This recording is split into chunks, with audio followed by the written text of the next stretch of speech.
sometimes call them fish. So to clear up any confusion there might be about this, we're just going to go over the 5 characteristics that make up a mammal.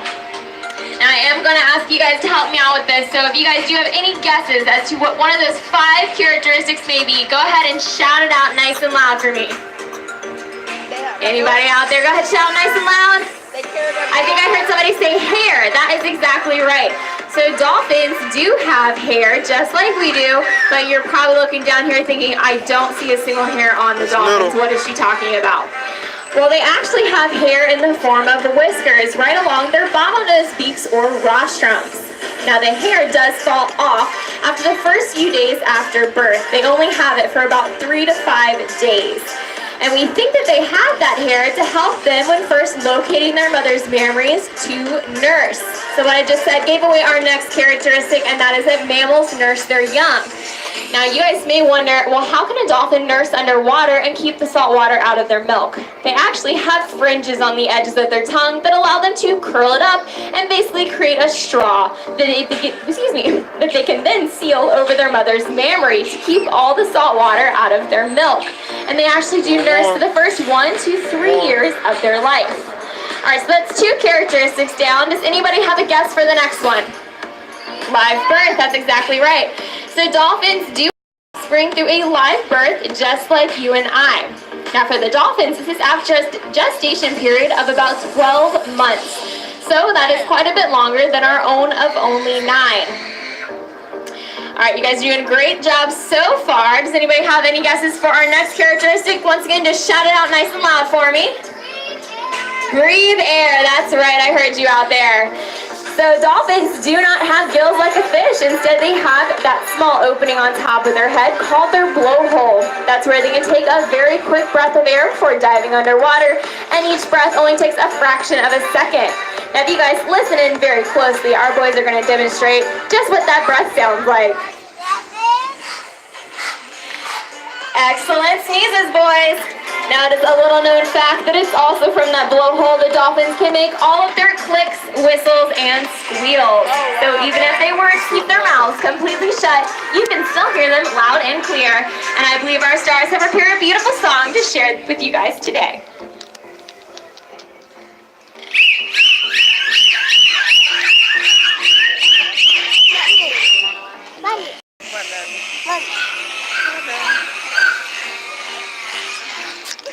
Very beautiful, boys. That was music to my ears. What do you guys think?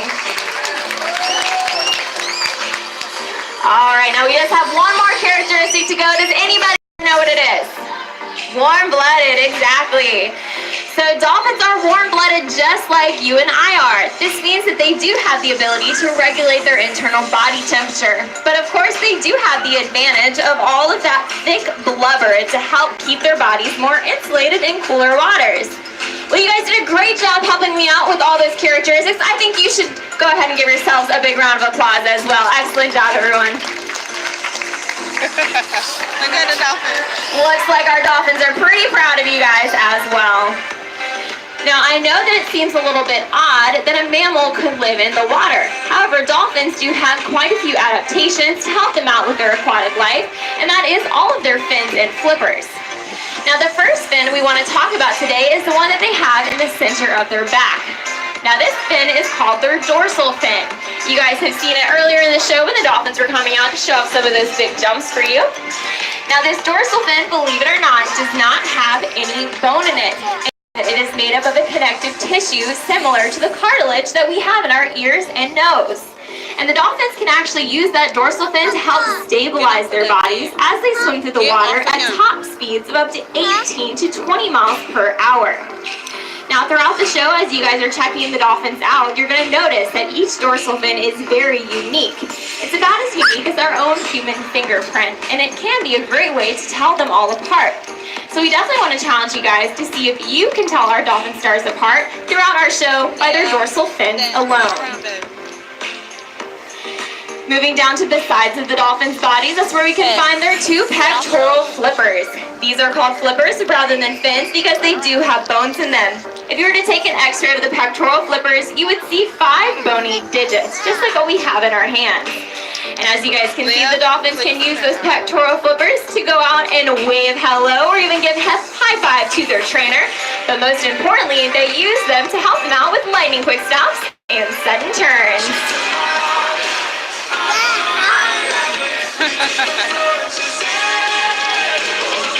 Very nicely done out there, Sebastian. Well, next up, we're going to move down to the ends of the dolphins' bodies where they have their two tail fins or flukes. Looks like our stars are coming out to show these off with a big wave hello. Feel free to wave back to them out there. Now you guys can see that the two fins are actually separated right there in the center by what we call the median notch. And then connected to these tail flukes is the most powerful region of the dolphin's entire body.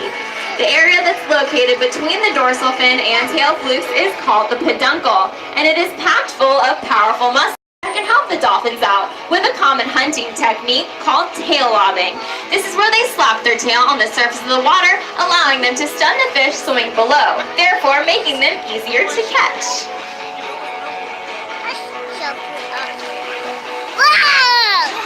Oh, he's flashing. Now that does also mean that the dolphins can of course use the power of that peduncle to launch their bodies high up and out of the water to help them get a better look at all of their surroundings.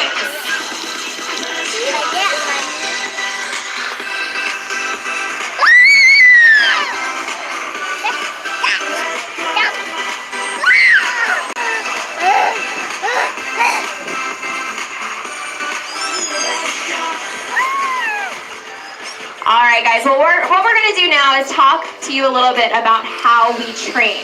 That is a common question that we get asked throughout the day, of course, as trainers. So what we're going to do is break it down for you guys right now.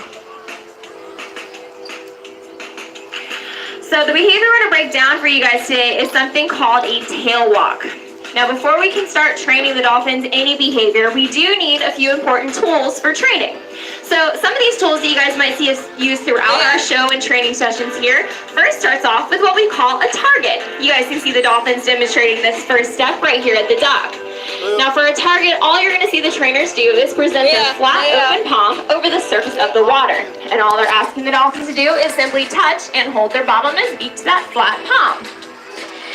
Now you guys may also see us utilizing a training tool called a target pole, which is what Nutja has right here in the center of the dock. This is a small version of a target pole, but you may see us use a larger version of it as well.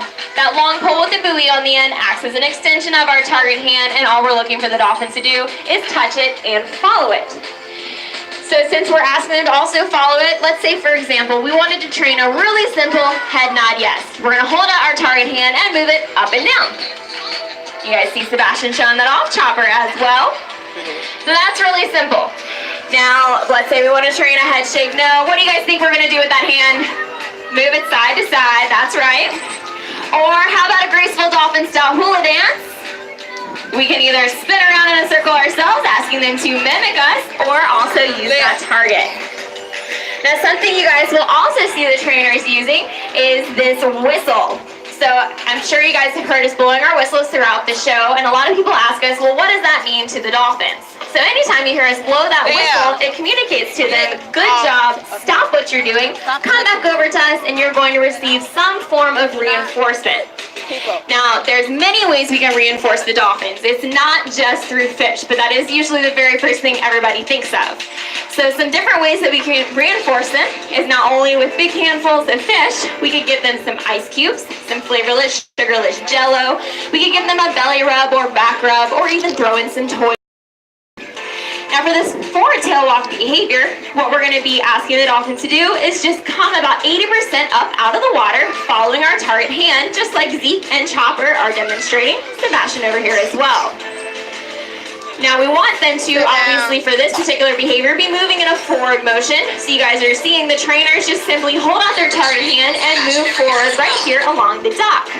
Now eventually we want them to go straight out there into the pool. So that's where that target pole comes in handy. We can reach farther out into the pool by using that target pole, allowing us to shape the behavior to go out in the direction that we're looking for, which is out there towards all of you guys. So you're seeing some of those beginning stages stages, but we're going to call upon our stars to show you guys what the final version of this looks like. So let's go ahead and turn our attention out to the center of the pool as our boys come out to show off their completed tail walk.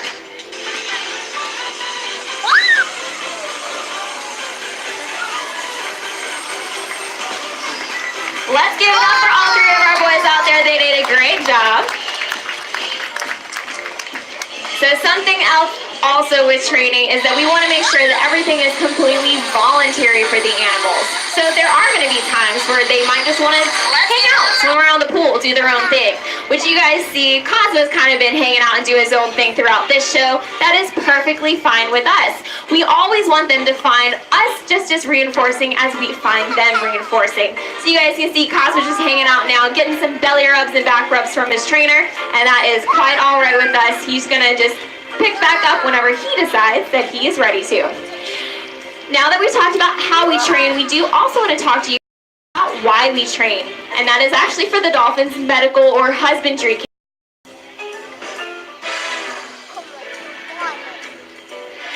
So one of the first things that we do each and every day with all of our animals is a physical examination or a body check. So for the dolphins, what this looks like is simply asking them to lay out here in front of us at the docks. And what the trainers are looking for is to see if any new marks have appeared on their skin overnight. Now, since dolphins don't have hands like we do to interact with one another, they will sometimes use their mouth, and this can leave small parallel scratches that are rink marks. Now, one of the next steps of our daily examination is to take a close look inside their mouth and examine their teeth and their gums and even that tongue. Now, dolphins do have anywhere from 72 to 104 cone-shaped teeth, but they don't use their teeth to chew. Instead, they use them to help them out with grasping those slippery